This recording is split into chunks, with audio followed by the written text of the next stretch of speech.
നമസ്കാരം. വരാനിരിക്കുന്ന ലോക്സഭാ തിരഞ്ഞെടുപ്പിലേക്ക് ആന്ധ്രാപ്രദേശിൽ കോൺഗ്രസ് ഒരുങ്ങിക്കഴിഞ്ഞു. 13 വർഷത്തിന് ശേഷം കോൺഗ്രസിലേക്ക് തിരിച്ചെത്തിയിരിക്കുകയാണ് YS ശർമിള.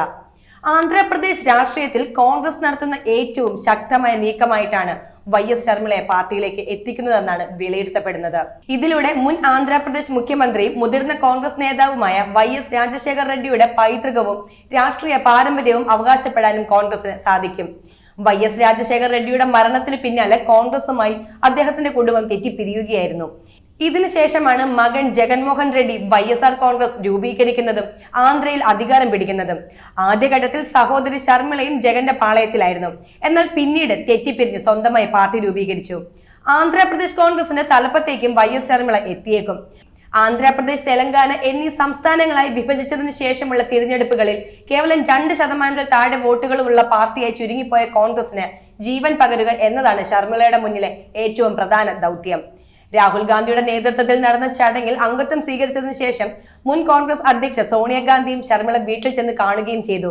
ജഗൻ ഭരണവിരുദ്ധത നേരിടുന്നുണ്ടെന്നും ഇപ്പോൾ ജഗന്റെ YSR കോൺഗ്രസുമായി ചേർന്ന് നിൽക്കുന്ന മുൻ കോൺഗ്രസുകാരെ ആകർഷിക്കുന്നതിനൊപ്പം പാർട്ടിയെ പുനരുജ്ജീവിപ്പിക്കാനുള്ള ഉത്തേജകമായി ശർമിളയുടെ സാന്നിധ്യം പ്രവർത്തിക്കുമെന്നാണ് കോൺഗ്രസ് നേതൃത്വം വിശ്വസിക്കുന്നത്. തെലങ്കാനയിൽ കോൺഗ്രസിന്റെ ഭാഗമാകാൻ ശർമിള ആദ്യം ആഗ്രഹിച്ചിരുന്നുവെങ്കിലും രേവന്ത് റെഡ്ഡിയുടെ കടുത്ത എതിർപ്പുകൾ മൂലം അത് നടക്കാതെ വരികയായിരുന്നു. YSR തെലങ്കാന പാർട്ടിയെ കോൺഗ്രസിൽ ലയിപ്പിക്കുന്നതിൽ എനിക്ക് അതിയായ സന്തോഷമുണ്ട്.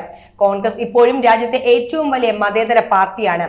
അതെല്ലായ്പ്പോഴും ഇന്ത്യയുടെ യഥാർത്ഥ സംസ്കാരം ഉയർത്തിപ്പിടിച്ച് കോൺഗ്രസ് നമ്മുടെ രാഷ്ട്രം കെട്ടിപ്പടുത്തും. എല്ലാ സമുദായങ്ങളെയും അചഞ്ചലമായി സേവിക്കുകയും ഐക്യത്തോടെ പ്രവർത്തിക്കുകയും ചെയ്യുന്നുവെന്നും പാർട്ടിയിൽ ചേർന്ന ശേഷം ശർമിള പറഞ്ഞു. രാഹുൽ ഗാന്ധിയെ നമ്മുടെ രാജ്യത്തിന്റെ പ്രധാനമന്ത്രിയായി കാണുക എന്നത് അച്ഛന്റെ സ്വപ്നമായിരുന്നെന്നും അതിൽ ഞാൻ വളരെ സന്തോഷവാനാണ്. അത് സാധ്യമാകുന്നതിൽ ഞാനൊരു ഭാഗമാകാൻ പോകുന്നു എന്നും അവർ കൂട്ടിച്ചേർത്തു. അതിനിടയിലൂടെ രാഹുൽ ഗാന്ധിയെ പ്രധാനമന്ത്രിയായി നാമനിർദ്ദേശം ചെയ്തിരിക്കുകയാണ്. ഇന്ത്യ മുന്നണിയിൽ മല്ലികാർജുൻ ഖാർഗെയാണ് മുൻതൂക്കം. അന്ന് ഒരാൾ പോലും രാഹുലിന്റെ പേര് പറഞ്ഞതുമില്ല. ഒരു തരത്തിൽ രാഹുലിന് അഭിമാനിക്കാം, ഒരാളെങ്കിലും തന്റെ പേര് പറഞ്ഞല്ലോ. ഇനി കോൺഗ്രസിന്റെ പ്രധാനമന്ത്രി സ്ഥാനാർത്ഥി രാഹുൽ ആയിരിക്കുമെന്നതിന്റെ സൂചനയാണോ ഇത്? BRS വിരുദ്ധ വോട്ടുകൾ ഭിന്നിക്കാതിരിക്കാൻ തെലങ്കാന തെരഞ്ഞെടുപ്പിൽ മത്സരിക്കാത്തതിനെ കുറിച്ചും അവർ ഓർത്തു. അതേസമയം തെലങ്കാനയിലെ കോൺഗ്രസ് വിജയത്തിന് തനിക്ക് സംഭാവന ചെയ്യാൻ കഴിഞ്ഞതിൽ ഏറ്റവും സന്തോഷവുമുണ്ട്. കർണാടക, തെലങ്കാന വിജയങ്ങൾക്ക് കാരണമായത് ഭാരത് ജോഡോ യാത്രയാണെന്നും രാഹുൽ ഗാന്ധിക്ക് തങ്ങൾ ഉൾപ്പെടെയുള്ളവരുടെ ആത്മവിശ്വാസം വർദ്ധിപ്പിച്ചതെന്നും ശർമിള പറഞ്ഞു. ഒരു മതേതര പാർട്ടി അധികാരത്തിലില്ലെങ്കിൽ മണിപ്പൂർ കലാപം പോലുള്ള കാര്യങ്ങൾ സംഭവിക്കും. ആ പറഞ്ഞത് ന്യായം. ഒരു ക്രിസ്ത്യാനി എന്ന നിലയിൽ മണിപ്പൂരിൽ ഇത്തരമൊരു ക്രൂരത നടന്നത് എന്നെ വേദനിപ്പിച്ചു. പക്ഷെ ഈ പറയുന്നത് മറ്റൊരു വർഗീയതയുടെ മുഖമല്ലേ? ക്രിസ്ത്യാനി എന്ന നിലയിലല്ല വേദനിക്കേണ്ടത്, മനുഷ്യജീവനാണ് ഇങ്ങനെ സംഭവിച്ചത്.